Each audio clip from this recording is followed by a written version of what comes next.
প্রিয় দর্শক আসসালামু আলাইকুম। আবারও চলে আসছে নতুন একটি ভিডিও নিয়ে। আজকে আমি তৈরি করে দেখাচ্ছি আলু দিয়ে মুরগির মাংসের ঝোল। আপনারা কম বেশি প্রতি শুক্রবারে ছুটির দিনে এই চিকেন ঝোলটা করে খান। আজকে আমি খুব সহজভাবে অল্প কিছু উপকরণ দিয়েই চিকেন ঝোলটা করে দেখাচ্ছি। তো চলুন এবার রেসিপিটি দেখে নেওয়া যাক। প্রথমে পরিষ্কার একটা কড়াই বসিয়ে নিয়েছি, এর ভিতর পরিমাণ মতো তেল দিয়ে দিব। এরপর দিয়ে দিব ফোড়নের জন্য একটা তেজপাতা, 2টা এলাচ, 1 টুকরো দারচিনি। এটা জাস্ট 1 মিনিটের মতো ভেজে নিতে হবে। তারপর দিয়ে দিব 1 কাপ পেঁয়াজ কুচি। পেঁয়াজ কুচিটা ভাজতে ভাজতে যতক্ষণ না সেদ্ধ হয়ে যাওয়ার মতো একটা লুক চলে আসে ততক্ষণ ভেজে নিতে হবে।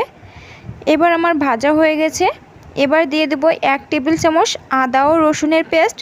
এটা দিয়ে হালকা একটু গোল্ডেন কালার করে ভেজে নিব। দেখুন এরকম করে ভেজে নিতে হবে। আমার ভাজা হয়ে গেছে। তারপর দিয়ে দিব 1 চামচ লবণ, 1 চামচ হলুদ গুঁড়া, 1 চামচ শুকনো মরিচের গুঁড়া আর 1/2 চামচ ধনিয়া গুঁড়া। এগুলো দিয়ে ভালোভাবে মশলাগুলো সুন্দর করে মিক্সড করে কষিয়ে নিতে হবে। আর একটু সামান্য পানি দিয়ে দিব। এগুলো দিয়ে সুন্দর করে 5-6 মিনিটের মতো কষিয়ে নিব।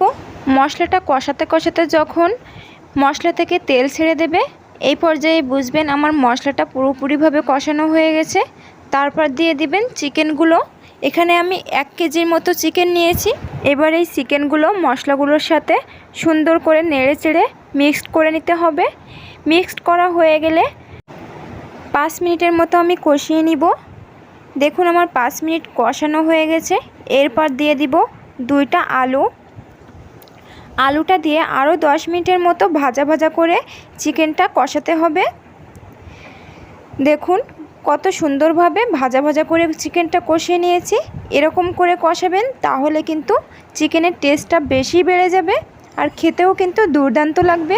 এরপর সবশেষে আমি দিয়ে দিচ্ছি ঝোলের জন্য 1.5 কাপ পরিমাণ পানি।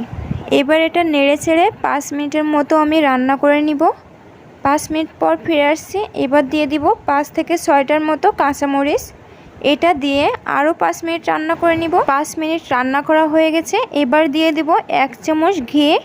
ঘিটা কিন্তু অবশ্যই দেবেন, তাহলে চিকেনের টেস্টটা আরও বেড়ে যাবে। আর দিয়ে দিব গরম মশলার গুঁড়া 1 চামচ। এটা দিয়ে নেড়ে চেড়ে চুলার জালটা অফ করে 1 মিনিটের মতো রেস্টে রেখে দিবেন, তাহলে মশলাগুলো পুরো চিকেনের ভিতর ঢুকে সেট হয়ে যাবে। দেখুন কত সুন্দর হয়েছে। এবার আমি সার্ভ করে নিব। পুরো রেসিপিটাই ফলো করে স্টেপ বাই স্টেপ রান্না করবেন, তাহলে কিন্তু আপনাদের চিকেনের টেস্টটাও খুবই সুস্বাদু হবে। আজ এই পর্যন্তই। আবারও চলে আসবো নতুন একটি রেসিপি নিয়ে।